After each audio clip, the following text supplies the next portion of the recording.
Nataka leo niwaelezee kwa nini tunataka Mheshimiwa Timothy akuwe kiongozi wetu wa West Sang'alo MCA 2027. Kitu ya kwanza ni hii. West Sang'alo tumeona maendeleo imebaki nyuma sana.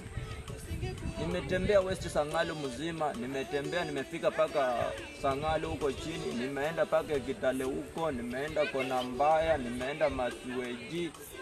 Nimefika paka kwa huko kwa Senator wa Nairobi Edwin Sifuna huko kwao huko chini huko. Yeye pia huwa ako kwa West Sang'alo hapo ndani. Nimeangalia barabara zote, hakuna barabara yenye imelimwa. Juzi nikiwa naenda asole zangu nikapita karibu kwa mheshimiwa mwenye ako saa mwenye anaitwa ni Seth.